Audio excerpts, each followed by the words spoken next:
Yo, I'm fully aware that nobody asked me to do this, but here we. I made a move without a sound. If you never heard about me, then you finna know me now. And believe it's going.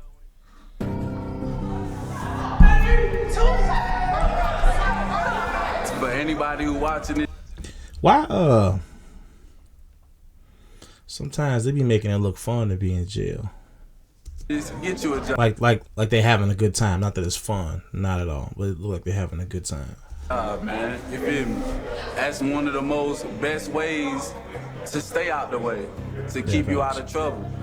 And don't just go for anything, you feel me? Stand on your decisions, make your own decisions. I always find it like you can learn something from everybody, right? Like you got to be humble enough to know you can learn something from everybody. But like advice from people in jail be like, oh, it's iffy, right? Like, do I take this advice or do I not? I think that was a solid advice. Not talking about that particularly, because like, yeah, get a job, man. Stay out the way. But like, man, like you are incarcerated currently. I don't know what kind of advice. You know what I mean? Like you, whatever.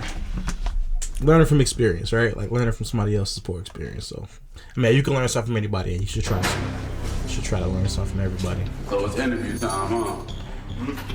Y'all gotta have some good questions for me. Me. Bored. They be so bored. I'm Jason. Inmate at PCDC. I'm 28. First time I came here, I was 17. I've been here maybe 30 times, or 31. Jason, man. Jason, bro. 31 times. All honesty. You know, we got the grocery, little farmer's market. We got hot sauce, chips, soups, pickles. Bro called the Jolly farmer's Ranchers. market. I have been in the system all my life. I was Yeah, in foster you care have. for a lot of years before I got adopted. And my mother was in the system for a long time. She was on drugs, and if she could have been there, maybe it would have been different. But it's like, damn. Y'all see Buddy over there sticking defense. I'm following Don't nobody the even cycle, play and if I basketball. don't do something now, I'm gonna be stuck in this place forever if I don't change myself. Yeah. And I'm a father of a little girl. When did you have time, That's what bro? haunts me the most. Trying to make sure like I don't fall in the same category as my mother, not taking care of my kids.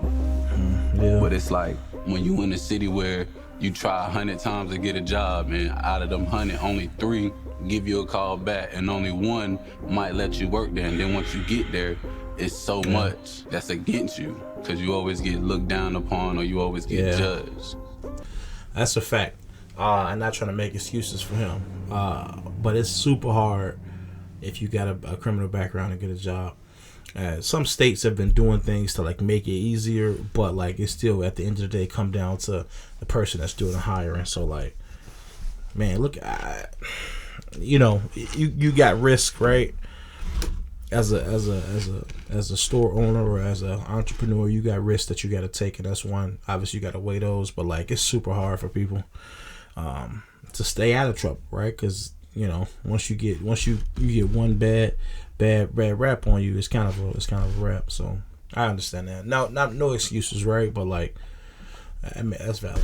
That's really frustrating. I think everyone should deserve a second chance, but there's Dude look like Lil Jon. a lot of people who don't feel that way, and they just shoot you down. And it's like, I get angry, and my anger is what caused me to be in certain situations that lead me here. I should just focus on what's good for my child, the betterment of her, you feel me? And not trying to say forget it or giving up, letting depression win. I'm very loving, I'm very caring, but It's really hard to be a parent when you don't know when you ain't never having an example. So like, I feel like I'm giving him a lot of excuses, and I'm also like, I don't know that he has a hard time being a parent. He's not a good parent, so I don't want to throw that out there. But like, it's hard to like know any other if you don't have an example of something. It's hard to kind of live, and parenting is one of those things that's pretty. You kind of need to see it happen. I don't like to be played with. I'm just not one to stand down or lay down for anything, you feel me? When I first got here, I was in an incident with the police. Y'all telling me I'm going to the hole. Was Buddy just on the phone? What kind of jail? I guess I don't know enough about jail, man, or prison. I haven't done I thought he anything was to just go on to the the hole, phone. and I'm trying to explain that to you. What protocol did I not follow that I'm going to the hole? But they didn't want to listen to me. They weren't listening to me. I was pleading my case, basically like a child pleading to his father. Like, Dad, I didn't do it. It was my sister. I didn't do it. And they still wasn't listening. And they just started grabbing me up and fighting with me. So I'm fighting back. But it's like, I'm not fighting to hurt anybody. I'm just trying to not be handled any type of way. Right, and they right. brought me in here in this pod. It wasn't nothing but mentally challenged people. And they had the bag over my head. They threw me in the room. They told me I needed to get up under the bunk for them to take my restraints off. I'm scared to get up under this bed. What the are y'all gonna do to me? Why do I have to get up under this bed? And it's like, they're not trying to listen. If you anger them to a certain extent. Man, everybody is scared. Like, just from that story, right? Like, you think that, like, the prison guards, like, have this power so they feel, so they feel comfortable and they got numbers, but, like, in those situations, like, everybody is terrified. And so just think about that feeling. Like, that's crazy to have that much anxiety just around you. Like, you know how it feels. You can feel when somebody's anxious, but, like, imagine if everybody's anxious, right? Like, that is crazy. I could not make it in prison, bro. Then you will get a cell with no mat, no covers, and you will be in there for a while until they decide to give it to you. They shouldn't do it like that, but it will happen. Even though we're here, all of us are not bad people. And a lot of people only act out and are perceived a certain type of way because they're treated a certain type of way. So I think everyone should be like, even people who are not having issues with mental health, everybody should have some type of mental health help. Let me just say that.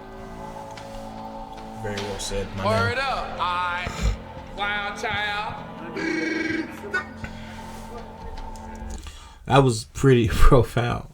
Like, you shouldn't have to wait till you having a mental health crisis to get help, right? To manage your mental health. So, like, that makes sense. Super profound. I don't want to call somebody a dummy, but after so much of listening to a person, you'll realize how incompetent they are. And it's not even on the intellectual level. It's just like what they prize in life that don't mean nothing. A lot of people in there don't have no type of morals, no type of self-respect or respect for others. And it's like, you really gotta take a step back and reflect, like, these people are not right in the head, so just don't even feed into that, you feel me? Low key, I wish that things were different for Jason. Like, I wish that things was different for him, seriously. Do you trust anyone in there? Hell Out no. of everybody in there, if I could say I trust someone, I'll say Smiles. It's like, Smiles has good characteristics, and he moves based off principles. A lot of people don't move off principles. They just doing things without a proper reason why. Emotion. And he's not one of those people, and I'll say I trust Smiles.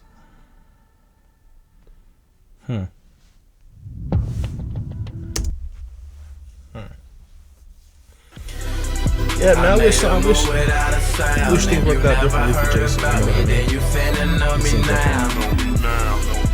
give him a chance. Pretty cool dude, and I hope his family's okay. That was a good interview. They asked some good questions. Nobody asked for this. Bing bong.